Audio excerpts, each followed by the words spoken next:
de Julia #princesse du voyage sur mon expatriation au Maroc. Je suis coach spécialisé en changement de vie et tu verras comment du coup j'arrive à monter quand même un gros big projet.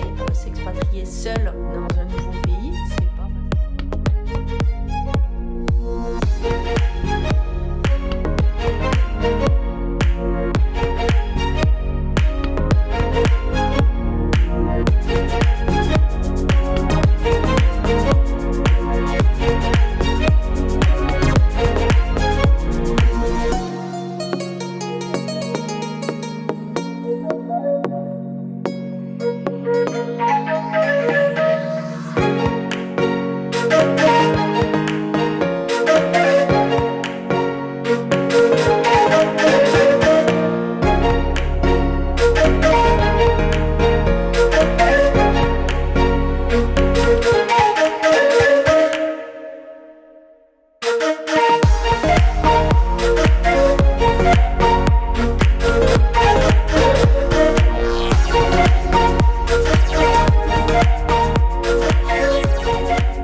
Au fur et à mesure de ces vidéos, tu vas pouvoir te rendre compte comment je fonctionne, comment je mets les choses en place. Alors comme je te l'ai dit la dernière vidéo, je suis en train de lire le livre de Gaston et je trouve super intéressant parce que dedans il demandait de se poser 7 questions. Et la première question c'était pourquoi tu souhaites vivre au Maroc? Et en fait c'était rigolo parce qu'en fait ces questions je me les suis déjà posées. Donc pourquoi aller vivre au Maroc? Tu vois, généralement je fais ce genre de page, je les fais sur du A4 ou sur un carnet. Quand je travaille sur un gros projet, que ce soit pour mes treks, que ce soit pour mon business en ligne, que ce soit pour voilà, tous les gros projets sur lesquels j'ai bossé, je me fais des A4 et j'affiche ça en fait dans mon bureau. Mon bureau devient une sorte de labo en fait. C'est un bureau un peu particulier, c'est un bureau sur lequel il n'y a pas forcément, tu vois, de planning, de chiffres, etc. C'est plutôt un bureau dans lequel il y a des intentions, il y a des idées, il y a des brainstorming, ce genre mind map, un bureau assez créatif, je fais ça assez régulièrement. J'affiche, quand je suis sur un gros projet, j'affiche où je veux aller, j'affiche mes idées, mes intentions principales. Une fois que j'ai fait ça, je laisse passer des mois, j'avance sur le projet et de temps en temps, on va dire tous les 3 à 6 mois, je fais le point, je regarde et en fait souvent je me rends compte que tout ce que j'ai marqué sur une feuille, je l'ai déjà réalisé. En fait, t'as oublié de leur dire un truc. Oui, j'ai oublié de te dire 2 choses essentielles, c'est-à-dire que tout ce que je te dis que je fais moi, tu peux le faire. Donc tu peux prendre un A4, tu peux mettre toutes tes idées si tu as un gros projet d'idées. Par contre, la deuxième chose que j'ai pas dite, c'est que si tu les marques sur le mur, tu t'engages à passer à l'action. Tu passes à l'action systématiquement. Je vire les feuilles A4 et j'en remets d'autres de nouvelles sur les nouveaux projets. Je fonctionne comme ça. Ce que j'aime bien avec le A4 dans le bureau, c'est qu'en fait tu les vois et tu t'en rends plus compte que sur un carnet. Parce que sur un carnet, tu as tendance à le fermer et pas forcément le relire. Mais le carnet, tu peux le mettre dans ton sac, tu peux aller boire un café. Bon là, les cafés sont fermés, c'est le confinement. Mais tu peux aller boire un petit verre et du coup écrire de temps en temps. Donc moi j'ai les deux. Ça t'apparaît peut-être super simple comme méthode, mais en fait j'ai vu que la majorité des gens ils fonctionnaient pas du tout comme moi.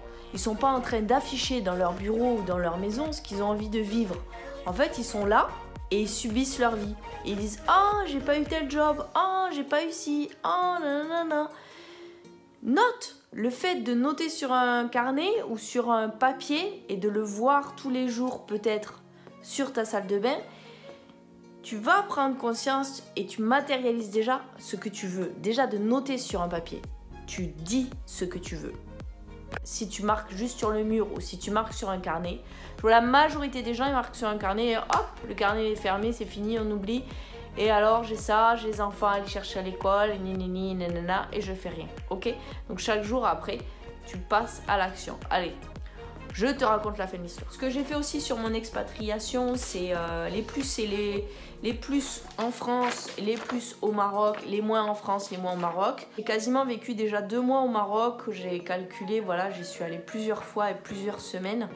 donc j'y vais pas comme ça en novice. J'ai beaucoup voyagé aussi dans plein de pays et c'est le pays qui me fait le plus vibrer en ce moment. Et en même temps, je sais que c'est celui qui va me faire le plus bosser.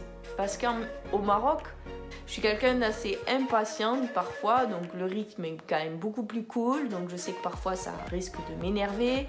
Je sais que voilà, rien n'est facile. Tu peux te rendre compte que les plus en France et les plus au Maroc, j'avais quand même besoin de vraiment définir pourquoi je voulais aller là-bas. C'est juste une envie d'aller plus loin, de continuer mon cheminement, d'apprendre plus. Voilà, moi je suis sur une vie comme ça, donc c'est ce que j'aime. Mais voilà, donc j'avais envie de vous partager ça. Partager aussi quoi? Que j'ai une super amie qui m'a offert un carnet où dessus il y a un dromadaire. Voilà. A dit tu seras avec moi et tu seras dans les vidéos. C'est une nana géniale, j'en fais la promo dans cette vidéo. Elle a suivi un coaching avec moi et 2 mois après elle a acheté une maison et elle est donc devenue propriétaire et elle a créé Rabastown. Elle a remis en route sa marque et elle a été à fond, donc je sais pas quand tu vas voir cette vidéo où est-ce qu'elle va en être. Ben, je peux te dire où est-ce qu'elle en est au moment où je te poste cette vidéo. Elle a signé sa rupture conventionnelle, donc 5 mois après avoir terminé son coaching. Elle a fini au mois d'août puisqu'on est allé dans les Pyrénées. Elle avait fait le coaching Ascension avec moi.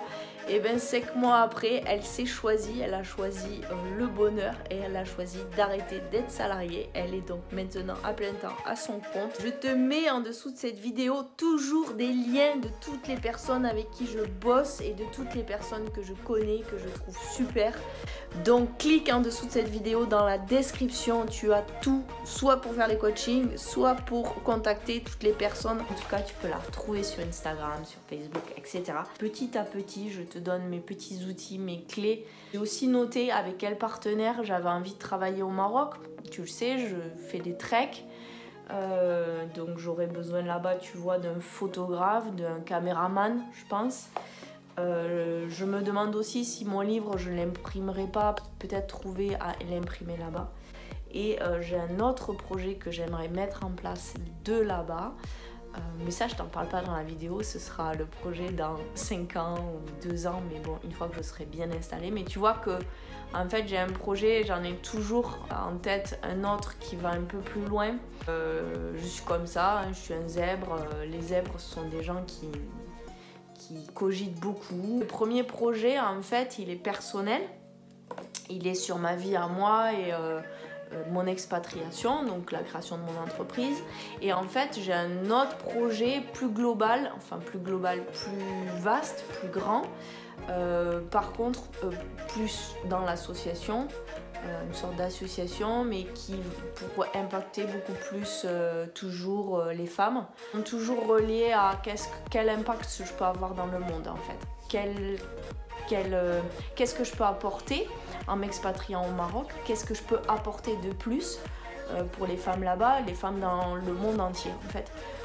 Bon, je dis les femmes parce que j'ai quand même cette particularité de coacher quand même beaucoup les femmes et d'avoir acquis cette liberté et cette indépendance de femme. Tu te rends compte que j'ai toujours en fait, pour chaque projet, il est relié à ma mission de vie, il est relié à qu'est-ce que je fais ici, on va dire de façon générale sur la terre, mais quel impact je peux avoir, quel apport je peux avoir sur le monde. Mais le monde en général, ça peut être juste tu es cuisinier, peu importe, ou tu fais de la couture. Quand tu es dans ce genre de démarche, forcément ça marche parce que tu n'es pas juste là à penser à toi de façon égocentrique, tu es toujours avec une vision plus vaste et ça nourrit sur d'autres plans au niveau de ton âme entre guillemets. Mais j'ai été architecte, tu sais que j'ai les pieds sur terre et c'est pas pour autant que je peux avoir travailler sur d'autres plans. Et je pense que les deux sont vraiment reliés et je pense que c'est ça qui fait que la vie peut être magnifique. Je vous fais des énormes gros bisous encore de la France. On est le 5 décembre. À bientôt. Ciao ciao.